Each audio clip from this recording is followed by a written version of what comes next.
اعوذ باللہ من الشیطان الرجیم بسم اللہ الرحمن الرحیم الحمد للہ الذی وکفی والصلاة والسلام علی محمد المصطفی سید الانبیاء وعلى آله الطيبين الطاهرين الشرفاء أما بعد فقد قال الله تبارك وتعالى في محكم كتابه المجيد وفرقانه الحميد وقوله الحق بسم الله الرحمن الرحيم إن أريد إلا الإصلاح ما استطعت.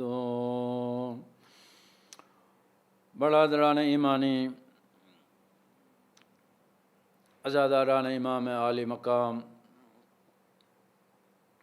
جیسے کہ آپ مستحضر ہیں، آپ کے علم میں ہے کہ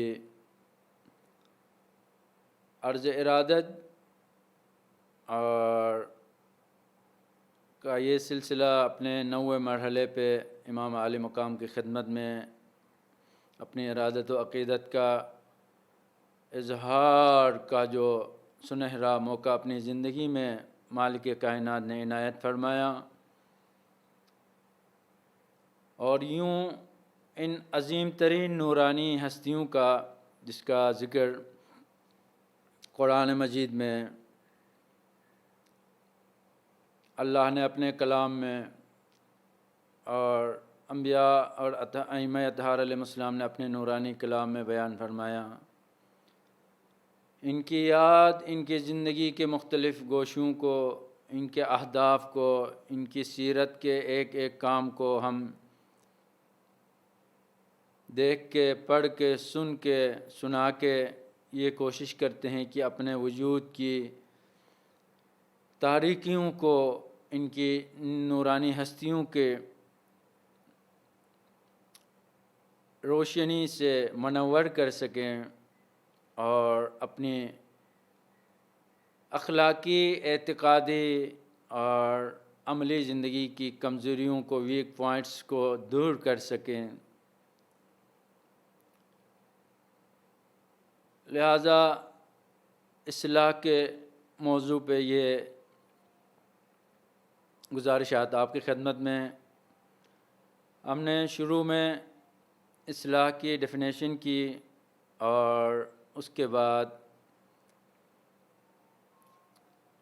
اصلاح کن کن پہلوؤں پہ ہونا چاہیے، مین بگاڑ فردی اور اجتماعی زندگی میں کہاں کہاں کس شکل میں پیش آ سکتی ہے، اس کی طرف ایک بالکل ہی مختصر کلی خاکہ آپ کی خدمت میں پیش کیا.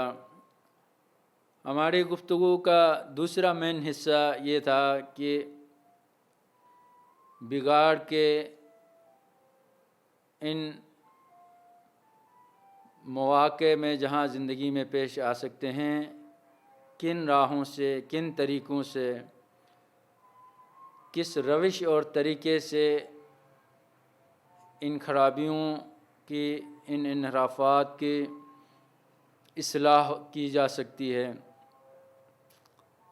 اسی سلسلے میں عرض کیا آپ کی خدمت میں کہ انبیاء علیہ السلام اور ائمہ اطہار علیہ السلام نے اصلاح کا جو طریقہ اپنایا اور ہمیں بھی بتایا کہ اصلاح کا طریقہ علم، آگاہی اور شعور بخشنے کے ذریعے ممکن ہے. انسانی سماج جب تک شعور کی خاص سطح تک نہیں پہنچتی ہے تو چاہے فردی طور پہ ہو یا اجتماعی طور پہ اس کی اصلاح کی کوششیں رائیگاں جاتی ہیں، بے ثمر ہوتی ہیں. اور یہی وجہ ہے کہ بعض دفعہ انسانی سماج بہت سارے خرابیوں سے بے چین ہے، پریشان ہے، اصلاح کرنا چاہتا ہے اور کوششیں بھی کی جاتی ہیں، اس کے باوجود بھی مطلوبہ اہداف تک پہنچنے میں مشکلات پیش آتی ہیں اور اہداف تک نہیں پہنچ پاتے ہیں، یعنی اصلاح نہیں کر پاتے ہیں۔ تو وجہ یہی ہوتی ہے کہ ہم اصلاح کے لیے کہاں سے شروع کریں، کیسے سلیقہ روش طریقہ بھی صحیح ہونا چاہیے۔ بہت دفعہ ہم ایک اچھے ہدف اور اچھے کام کا ارادہ اور نیت کر لیتے ہیں، لیکن اس اچھے کام اور ہدف کے لیے طریقہ جو ہمارا ہوتا ہے وہ بالکل بھی اچھا نہیں ہوتا ہے۔ ہم غلط روش اور غلط طریقے سے ایک صحیح نتیجے تک پہنچنا چاہتے ہیں، تو یہ بھی قانون کے خلاف ہے کہ ہم غلط راستے سے صحیح منزل تک پہنچ سکیں۔ یہ ممکن نہیں ہے، لہٰذا اپنے اصلاح کے طریقوں کو دیکھنا چاہیے۔ قرآن نے، دین نے سب سے پہلے آگاہی، معرفت، بصیرت کے ذریعے سے انسان اور اس کے سماج کی اصلاح کا فارمولہ پیش کیا ہے۔ تمام انبیاء کی سیرت میں ہمیں یہ بات بخوبی واضح نظر آئے گی کہ انبیاء علیہ السلام نے اپنے علم و آگاہی کے ذریعے سے انسانی سماج کے سطح شعور کو بلند کرنا چاہا، اور یہی وجہ ہے کہ ادیان آسمانی ہوں یا دوسرے ادیان، انسانی سماج میں بہت کم عرصے میں مقبولیت پائی اور رائج ہوئے، اور انسانی زندگی کے بہت سارے پہلو کو متاثر کیا، اور انسانی سماج اور تہذیب کو پیش رفت اور تکامل اور ترقی کی طرف، علم کی طرف آگے بڑھانے میں کردار رہا ہے دین کا۔ دوسرا طریقہ علم کے بعد جو دین پیش کرتا ہے اصلاح کے لیے، وہ طریقہ ہے جہاں جہاں بگاڑ ہے، خرابی ہے، اس خرابی کے جڑوں کو خشک کیا جائے، خرابی کی جڑوں کی آبیاری نہ ہونے پائے۔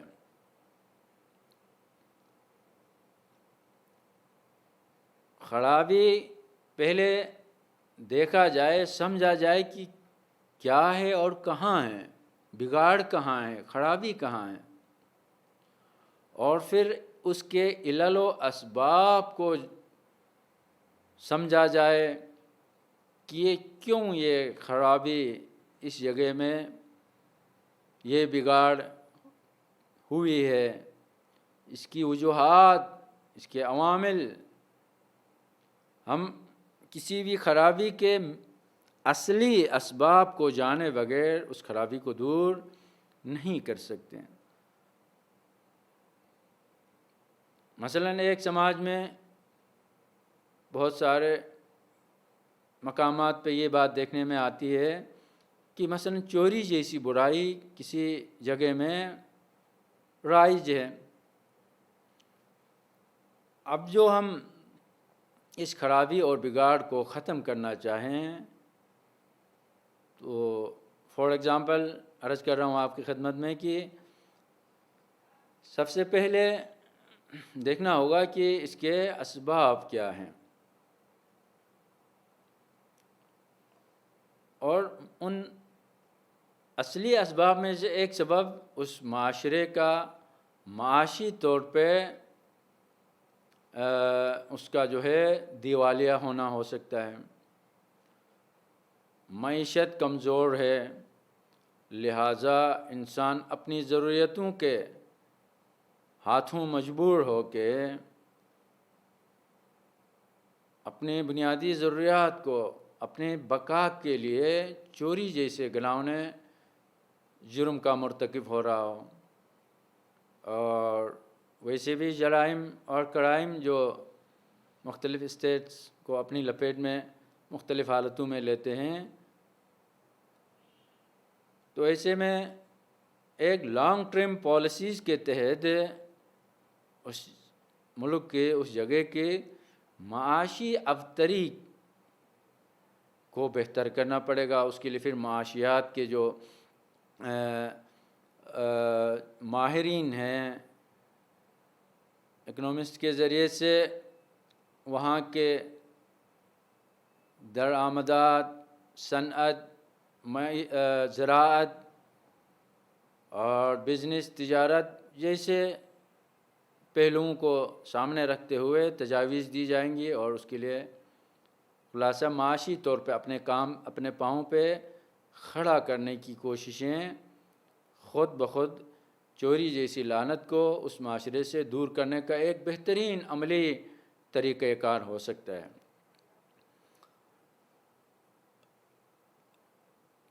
مختلف انحرافات، مختلف خرابیاں، مختلف جو معاشرے میں بگاڑ ہوتی ہیں،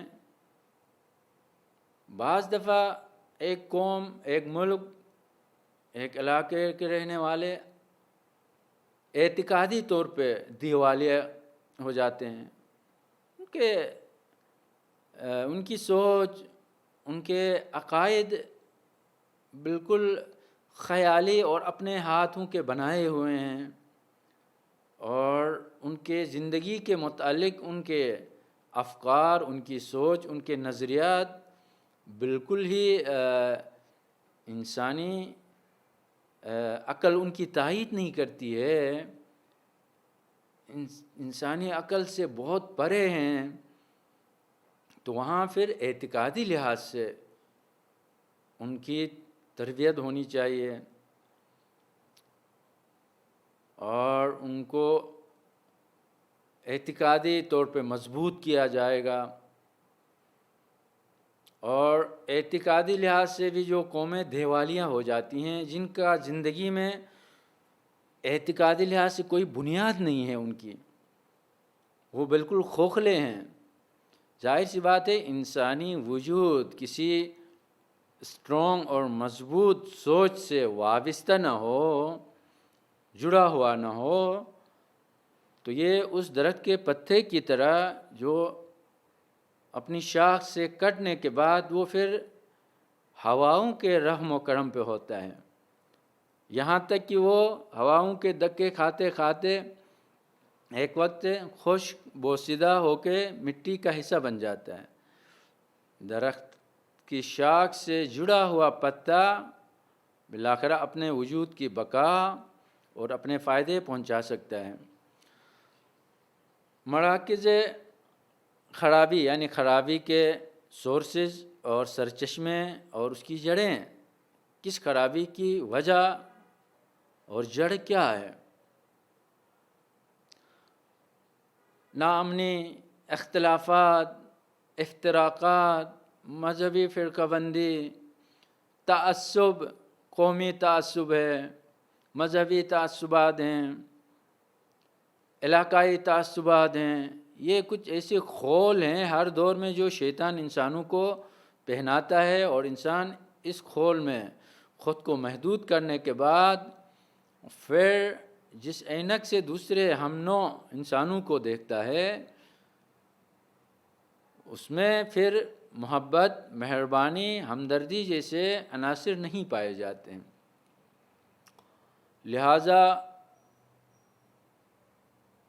مذہبی ہم آہنگی کے لیے کوششیں ہونی چاہیے، اور اس طرح یوں انسانی سماج میں جو خرابیاں، بگاڑ جو وسیع پیمانے پہ ضرر، نقصان پہنچانے کا سبب بن رہی ہوتی ہیں، ان کے خاص علل و اسباب اور وجوہات کو ڈھونڈنے کے بعد، ان کو تشخیص دینے کے بعد، یہ سیم ایسا ہی ہے کہ ایک طبیب، ایک ڈاکٹر جب تک اپنے پیشنٹ کے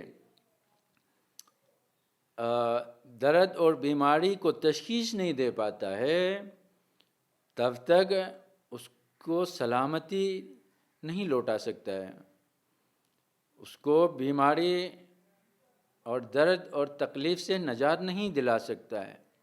اسی لیے مختلف ٹیسٹ کرتا ہے اور اپنے مریض کی بیماری اور تکلیف کو تشخیص دیتا ہے اور اس کے وجوہات کو بھی بغور مطالعہ کرتا ہے، تب جا کے علاج کی نوبت آتی ہے۔ تو ہمیں اپنے فردی مسائل میں بھی اعتقادی کمزوریاں کیوں ہیں، اخلاقی ویک پوائنٹس کیوں پائے جاتے ہیں، کیوں ایک معاشرہ انسانی اعلیٰ اقدار کے بجائے حیوانیت سے بھی گری ہوئی رفتار اور سلوک کے درجے تک گرا ہوا ہے، اس کی وجوہات ڈھونڈنی پڑیں گی۔ بعض دفعہ ہم علم اور آگاہی اور شعور دینے کے باوجود بھی بعض مسائل میں ناکام ہو جاتے ہیں، چونکہ وجہ یہی ہوتی ہے کہ ہم خرابی کو اس کی جڑ سے، اس کی اساس اور بنیاد سے ٹھیک کرنے اور اس کی اصلاح کرنے کے صحیح طریقے کا رعایت اور خیال نہیں رکھ پاتے ہیں۔ بعض دفعہ ہم دیکھتے ہیں ایک انسان میں کسی چیز سے شدید لگاؤ اور محبت ہے، اور جب تک انسان کسی چیز سے قلبی طور پہ شدت سے لگاؤ اور محبت رکھتا ہے تو ہمیں اس کی اس محبت کو کاٹنا ہوگا، پہلے اس کی محبت کے لیے متبادل محبوب دینا ہوگا اس کو، اور ظاہر سی بات ہے محبت کو محبت کے ذریعے سے ہی ختم کیا جا سکتا ہے،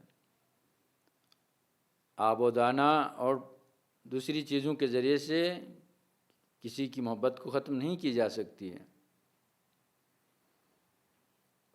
لہٰذا یہ دیکھتے ہیں کہ ہم حدیث میں یہ بات آئی ہے، حب الشیء یعمی و یسم، پیغمبر گرامی نے فرمایا کسی بھی شے کی محبت انسان کو آندھا اور انسان کو بہرا کر دیتی ہے۔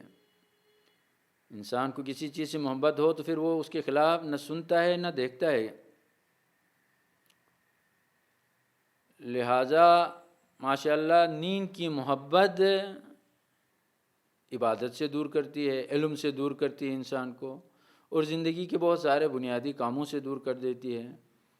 تو ہمیں اس کے دل میں علم کی محبت ڈالنی ہوگی، اچھائیوں کی محبت ڈالنی ہوگی، سچائی، صداقت اور دیانتداری کی محبت اس کے دل میں ڈالنی ہوگی، تمام فضیلتوں کی محبت اس کے سرزمین وجود پہ کاش کرنی ہوگی اور اس کو مسلسل یاد دہانی کرانی ہوگی، تب جا کے انسان فضیلت کے محور پہ زندگی گزار سکتا ہے۔ بعض دفعہ انسان متکبر اور لجاجت، حد دارمی اور کٹ حجتی کا مظاہرہ کرتا ہے، سچی اور صحیح بات اور صحیح راستے کو بھی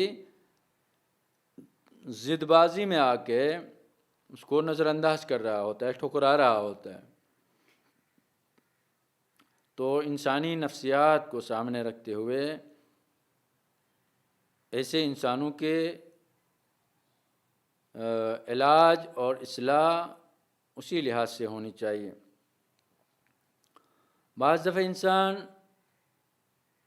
خواہشات کے بنور میں گر چکا ہوتا ہے، چاروں طرف سے خواہشات نے اس کو گھیرے میں ڈالا ہے، تو جب تک اس کو اس خواہشات کے دلدل سے ہاتھ پکڑ کے باہر نہ نکالیں، اس کو وہاں سے الگ نہ کیا جائے، جدا نہ کیا جائے، جب تک خواہشات کے دلدل میں ہے جب تک گندگی اور نجاست کے ڈھیر میں ہے وہاں آپ جتنا بھی عطر استعمال کریں، جتنا بھی پرفیوم آپ وہاں چھڑکائیں، وہ خوشبو وقتی ہوگی اور تھوڑے ہی ٹائم بعد، عرصے بعد پھر وہیں غلاظت اور گند کی بو آئے گی جہاں وہ بیٹھا ہوا ہے۔ لہٰذا ہمیں اگر ایسے انسان کی اصلاح کرنی ہے، اچھائیوں کے خوشبو کو اس کے وجود میں ہمیشہ کے لیے اگر معطر کرنا ہے اس کو، تو پہلے اس دلدل سے، غلاظت کے بیچ سے اس کو نکالنا ہوگا۔ لہذا خواہشات کا غلبہ انسان کو اکثر اچھائیوں سے، فضیلتوں سے اور محروم کر دیتا ہے، اور یہیں خواہشات ہوتی ہیں جو انسان کی عقل پہ پردے ڈال دیتی ہیں، عقل کی بینائی پہ پٹی باندھتی ہیں، جس کی وجہ سے اچھائیاں نظر نہیں آ رہی ہوتی۔ انسان جب مغلوب ہوتا ہے، خواہشات کا اسیر ہوتا ہے، جب غلام ہوتا ہے خواہشات کا، تو اس وقت انسان اچھائیوں کو، صداقت کو، سچائی کو، ریالٹی کو نہیں سمجھ پاتا ہے، نہیں دیکھ پاتا ہے۔ لہٰذا اچھائی سمجھانے کے لیے پہلے جو برائیوں کے، خواہشات کے اسیر ہیں، غلام ہیں، اس غلامی سے ان کو آزادی دلانی ہوگی، تب جا کے ان کی عقلیں، ان کا شعور سے جب گرد و غبار کی جمی ہوئی تہوں کو صاف کیا جائے تو تب ان کی عقلیں کام کر سکیں گی، ان کے شعور ان کو صحیح راستہ دکھا سکے گی۔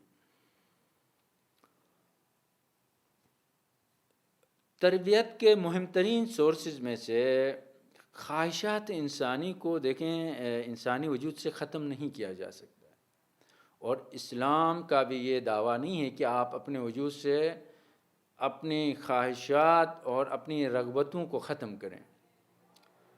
کھانے پینے کی خواہش ہے، سونے کی خواہش ہے، احترام اور لوگ احترام دیں، احترام کی خواہش ہے،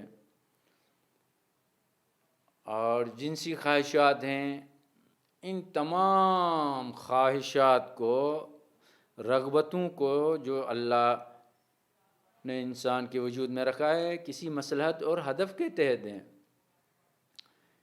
ان خواہشات کو جڑ سے اکھاڑ کے پھینکا نہیں جا سکتا ہے۔ اسلام کا مطالبہ یہ ہے کہ آپ اپنی خواہشات کو تعدیل کریں، اپنی خواہشات کو ان کا مناسب اور صحیح طریقے سے حل دیں ان کو۔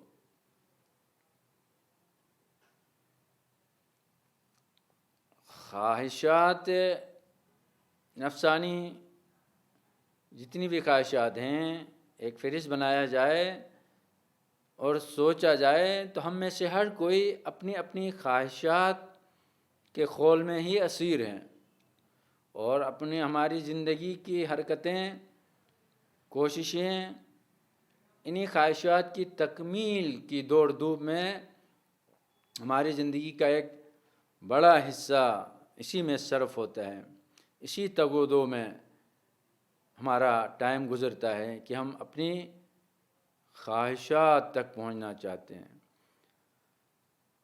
پہلی بات تو یہ ہے کہ انسان اسلام کی خواہشات کو ختم کرنا نہیں چاہتا ہے، اور ہو بھی نہیں سکتا ہے۔ یہ اسلام جس رب کی طرف سے نازل ہوا ہے، اسی رب نے ہمارے وجود کو کچھ یوں ایسے سانچے میں ڈالا ہے جو خواہشات کا مجموعہ ہے، خواہشات اس وجود کا حصہ ہیں۔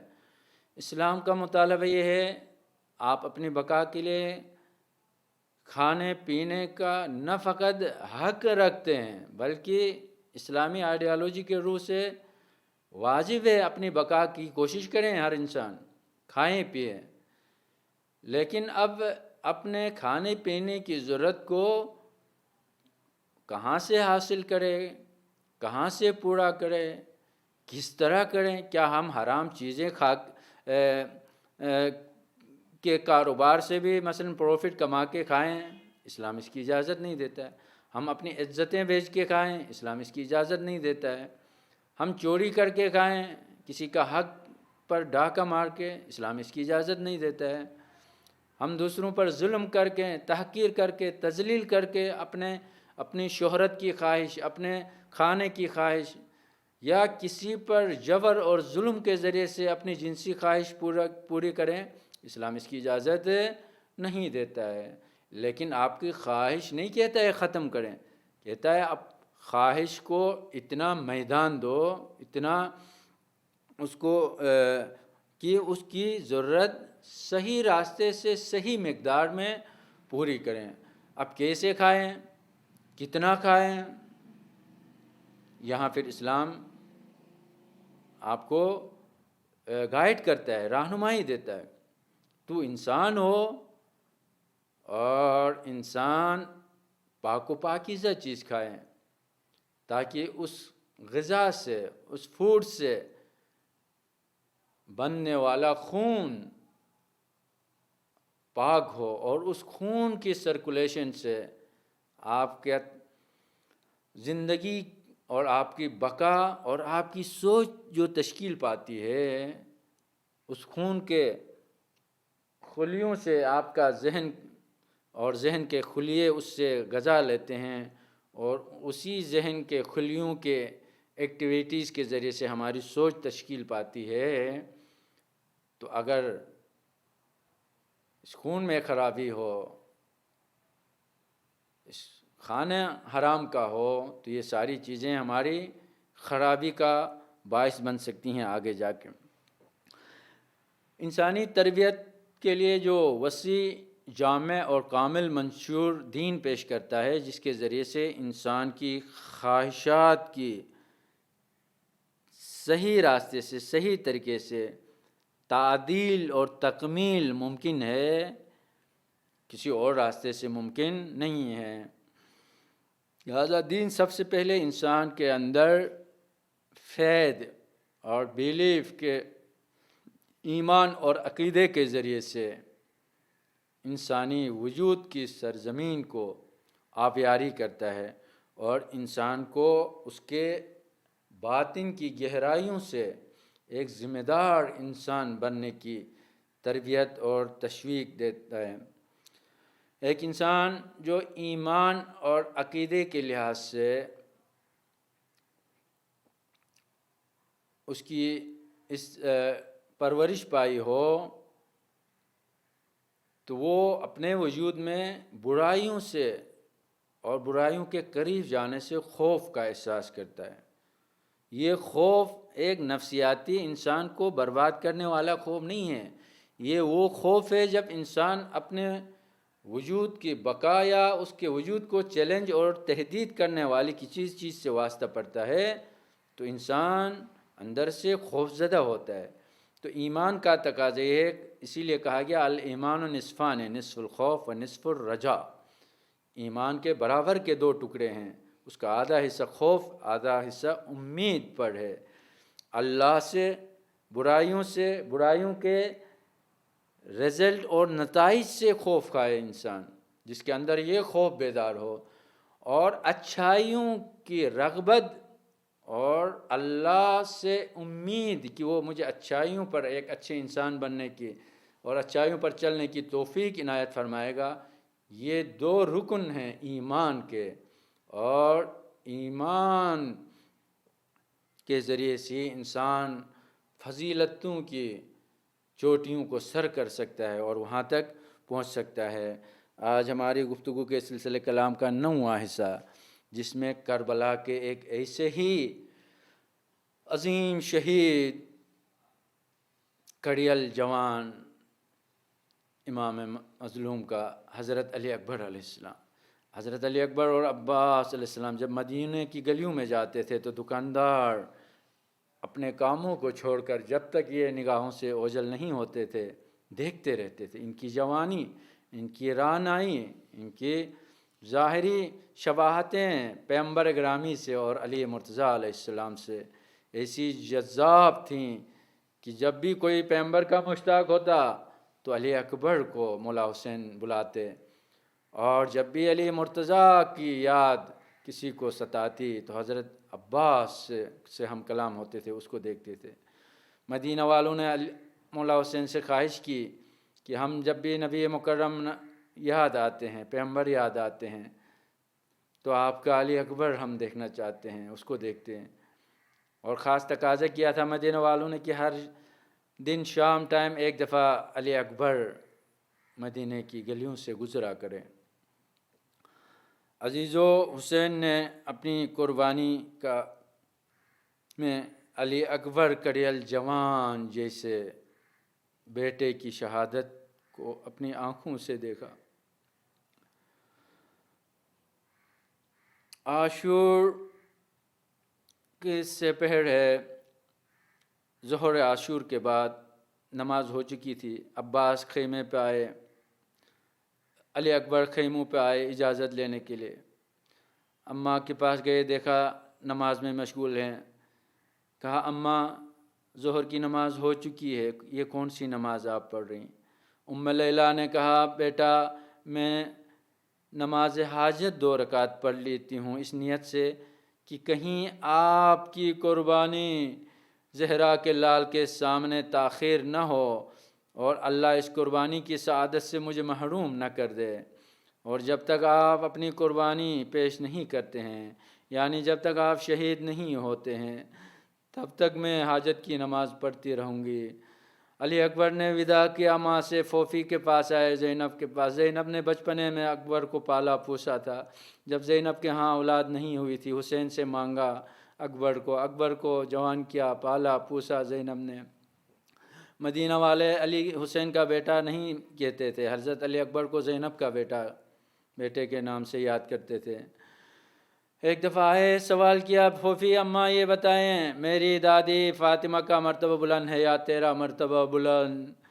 ایک دم زینب چونک گئی، کہا علی اکبر یہ کون سا سوال پوچھ رہے ہو؟ اس وقت یہ سوال پوچھنے کا وقت نہیں ہے۔ کہا پھر بھی بتائیے گا اماں جان۔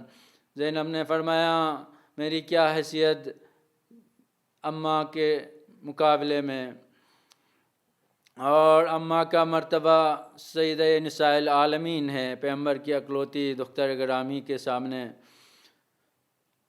علی اکبر بولے اگر تیرا بیٹا زہرا کے لال پر قربانی کی اجازت مانگنے آئے تو کیا حکم ہے؟ بس یہ سننا تھا۔ زینب نے کہ آنکھوں پہ آنسو بھر گئے اور کہا علی اکبر تو اگر کسی اور طریقے سے اجازت مانگتا آتا تو میں آج کربلا کی جنگ کی طرف آپ کو اجازت نہیں دیتی، کربلا جانے کی اجازت نہیں ملتی۔ میری اجازت ہے اپنے کو قربانی پیش کرنے، آپ چل نکلے زہرا کے لال پر۔ علی اکبر آئے، بابا سے اجازت لی، گھوڑے پہ سوار ہوئے، آگے بڑھے۔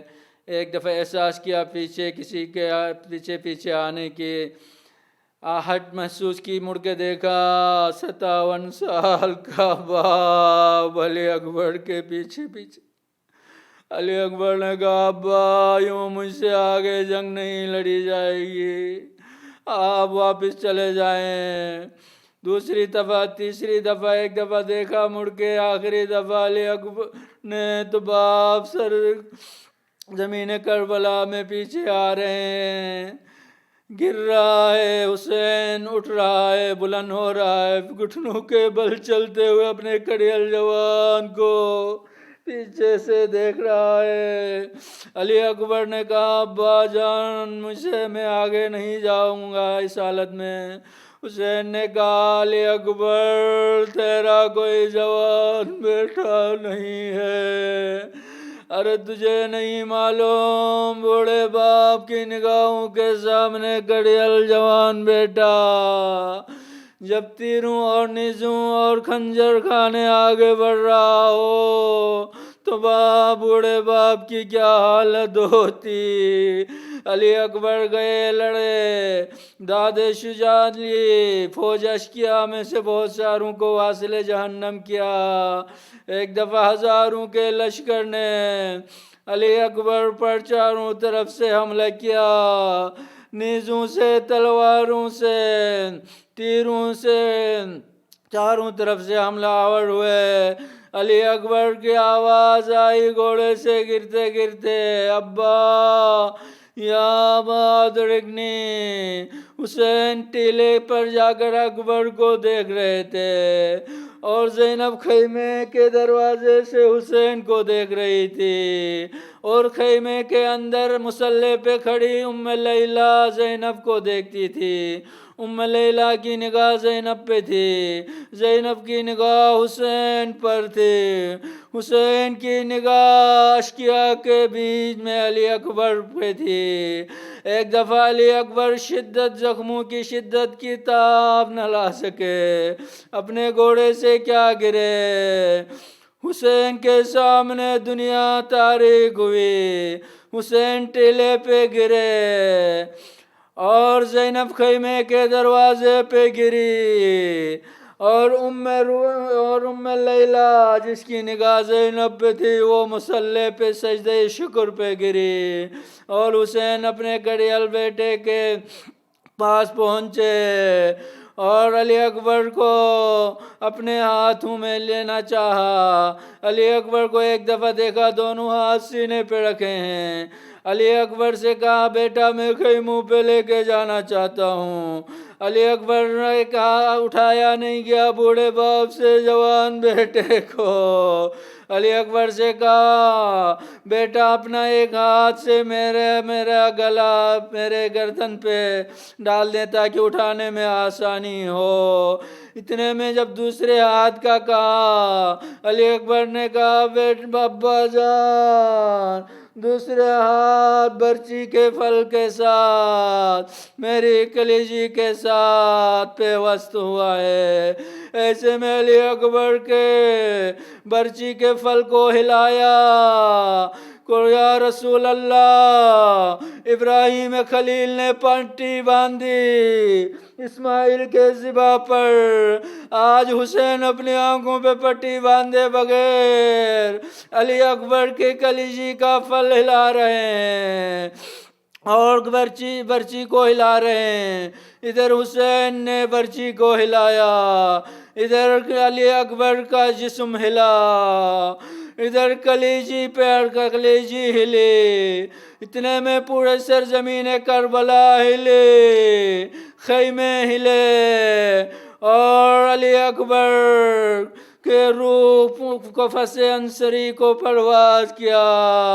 الا لعنت اللہ علی القوم الظالمین وسيعلم الذين ظلموا أي منقلب ينقلبون. ربنا تقبل منا إنك أنت السميع العليم بحق محمد وآله الطاهرين. اللهم صل على محمد وآل محمد وعجل فرجهم.